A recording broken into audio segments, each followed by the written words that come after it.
Hey, Hin. So thanks for joining me today. So for those of you who have seen my previous interview with Hin, it was about selling on Amazon.uk. And today he's joining me because he sold of his FBA businesses. And we just wanted to share with you guys how the whole process works and what the potential is for your own FBA business. So thanks for joining me, Hin. No problem. Thanks for having me. Cool, cool. So, well, first question I want to ask is, how does it feel to have sold your FBA business? Feels good. To be honest, you don't really, when you get that email that someone wants to buy, you're pretty ecstatic for, like an hour and then afterwards, because I have another business as well, right? And then afterwards, it's just back to the grind. Yeah, So it's not like I'm, living lavishly right now, yeah, but it does feel good to know that you've sold a business for, a good amount of money and, what you're doing does work. yeah. That's awesome. Okay, well, I guess tell us a bit about the FBA business you sold because I think you have different FBA businesses for different marketplaces, and you've sold one of them. So maybe a bit how it was structured, like the marketplace, was it incorporated, or how long ago was it started? Yeah, so this business was it was a UK company, so it was incorporated in the UK, and so it was the business was all about selling on Amazon in the European marketplaces, so Germany, France, England, Spain, Italy. Okay. Um, yeah, so our products were all over those countries, and so I started it July 2015. Now it's about December. I sold the end of November. So yeah, just over 2 years. Okay. Yeah. Awesome. And do you mind sharing what category you were selling in? Just a vague category? This business was, it's kind of a bit of everything. So we were selling in home and garden, the kitchen space, the fitness, a bit of everything. Okay. And I think at the end of the day, it did hurt the valuation a bit because it was less focused. But I mean, that's one thing to learn. And we still sold it for good money, so it worked out. So it was multiple brands then. Yeah, essentially. I mean, we didn't really have a focus on brands. Okay. So I guess you would say it's multiple brands. And was it all private label? Yes, yes. Okay, awesome. Cool. And was it strictly like Amazon business, or were you also selling on let's say your brand website, and did you have social medias set up for those brands and email lists, or was it strictly on Amazon? Yeah, this was strictly Amazon. I made a point to not do anything off of Amazon just because it costs a lot of money to acquire a customer off Amazon. If you start running Facebook ads, you start doing email and social and all that stuff, it was just distracting to what was really working for us. So Yeah. what was really working was just Amazon, and so that's all we did. Okay, cool. And so did you use a broker to sell the business, or how do you go about doing that? Yeah, so I used Empire Flippers, Okay. and I mean they've been great. I would definitely recommend them. To be honest, I don't know how I would sell a business without a broker. Yeah. It'd just be logistically really hard, because you need someone to hold the money, in between, right? Yeah. And to kind of facilitate the whole thing. So I think at least for your first one, you definitely want to be using a broker. Yeah, for sure. Okay, and how long did it take to sell the business? So from the time you first maybe talked to the broker to the time it sold. Yeah, so Empire Flippers, I think they say 90% of businesses sell within the first 3 months. Okay. But my business took probably about 5 months. Okay. 5 or 6, something like that. So I think it took a bit longer because the deal size was a bit bigger. So I think most of Empire Flippers, most of the stuff they sell, are probably closer to maybe 50,000, maybe 100,000. I'm not exactly sure on the numbers, but I was told that mine was a bit higher, so it'd probably take longer to sell, and so it did. Yeah, because from what I've heard, they mainly do smaller deals, like you said, and so if it's a bigger deal, it might not be their target market or something like that. But okay, so how much did you sell the business for, roughly? Well, it was six figures. I don't want to give away too much detail, in respect for the buyer. Yeah, But it was a good amount, and I will say that we did do 20 times our return on investment. So for every dollar we invested, we made $20 back well, over the 2-year period. So that's um, that's not bad in 2 years. yeah, so I mean that's essentially like a 2,000. Is that a 2,000% return? Yeah, something. Um, when the bank gives you 2%, so it's pretty good. Yeah, exactly. And so once the buyer, said he was going to buy the business through the broker, how long did it take for everything to get transferred, like the account, and then how long did it take to get paid and all of that?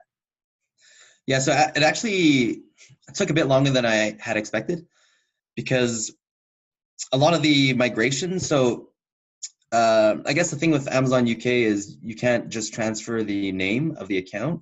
Okay.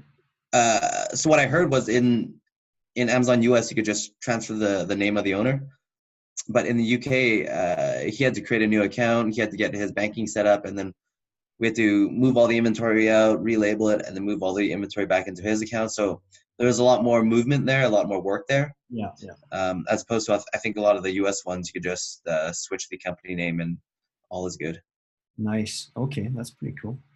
And so because I know one of the factors of the valuation of an online business is the time that you put in as the owner in the business. So do you mind sharing how much time you were working in that business per week on average? Yeah, so on the I guess listing page, the sales page for the company, Yeah. it was I think we put down like 3 to 4 hours a week, Okay. which was true. And I think that's what attracts people to it, right? It's minimal work, very little time commitment. Yeah, yeah, for sure. So were you outsourcing a lot of tasks then, or is it just that it didn't require that much time? Yeah, so I made it a point, as soon as I put the business up for sale, I made it a point to start automating everything, right? So I needed to have someone tell me, with my sourcing, I needed someone to help me manage the listings. I needed someone to do customer service. Yeah. So I had to have all that set up because no one wants to buy a business and then work 50 hours a week, right? No, no, no. There's no So point. You're basically buying a job at that point. exactly. So that's why you have to have all those systems set up. Um, yeah, otherwise it's going to be a tough sell. So how did you prepare to sell your business? Because systemizing is part of it, but did you do anything else to get prepared to sell the business, or? Yeah, so I mean, I guess most people they would optimize the business for sales, so they would stop any, I guess, exploratory activities. So they'd stop sourcing new products, they'd stop product research, all that stuff that costs money that Yeah. doesn't give you a return, right? Because it doesn't get reflected on the valuation yet. So Yeah. we were, I mean, I kept running the business as I would normally run it, so it's definitely not optimized. Okay. So we had 3 new products that were coming out, 3 or 4 products that were coming out. I was putting money into sourcing, putting money into getting the marketing done and all that, that weren't reflected in the valuation.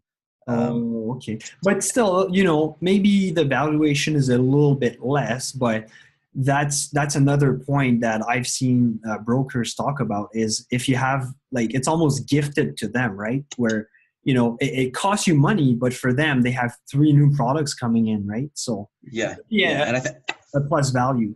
I think that was a good bonus for them, like a good sales feature, and that really attracted it to them.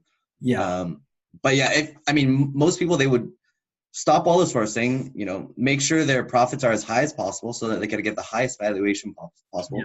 But I mean, I just thought I just run it normally, and if it sells, it sells. yeah. And so was it?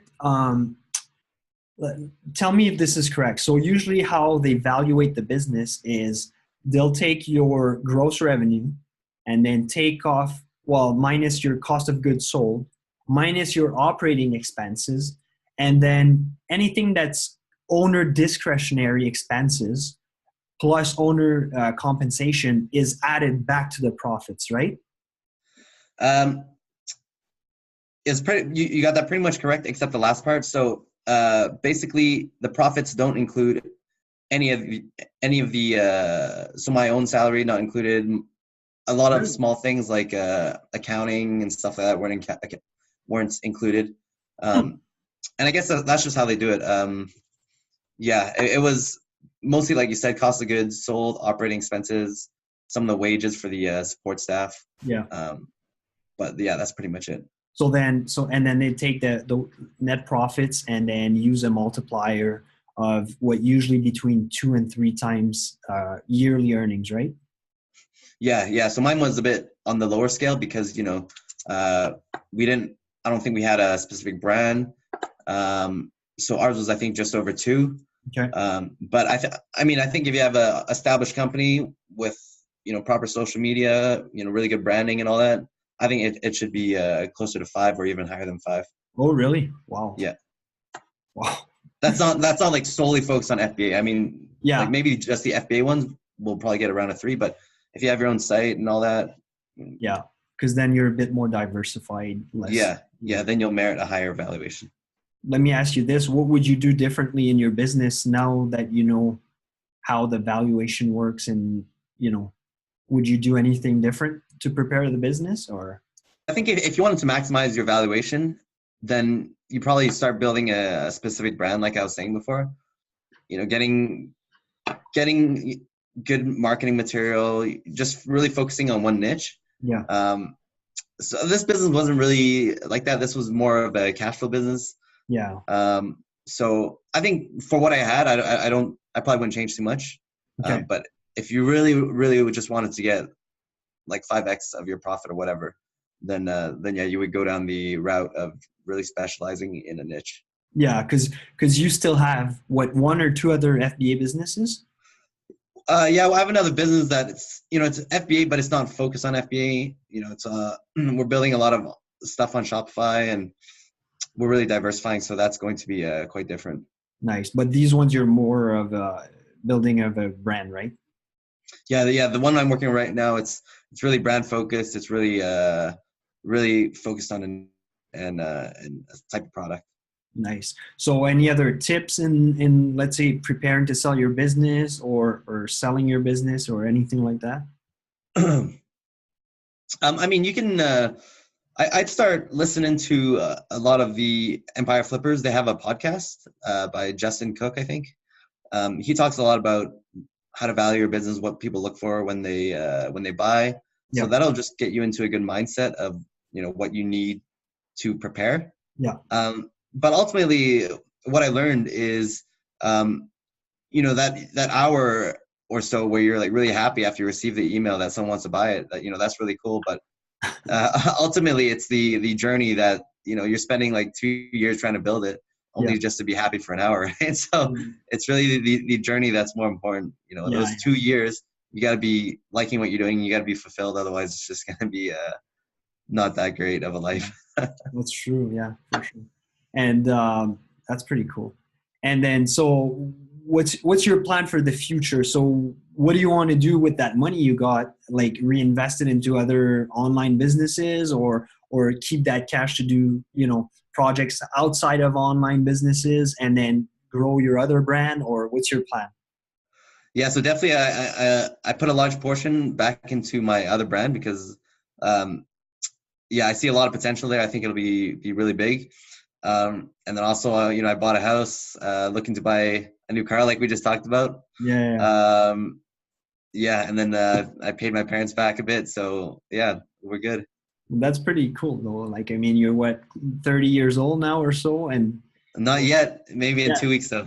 Yeah, so not even 30 yet. You've already sold a business in the 6 digits, and so that's the power of online businesses, I think. And well, it's pretty cool. What's your plan for your other brand? Do you want to sell it like in the short term or long term, or? Maybe longer term. I don't really want to think about selling it yet. I'm gonna just think about growing it and then see how far I could take it, because that one's a fun company because we're working with a lot of athletes and stuff like that. So Yeah. it's exciting.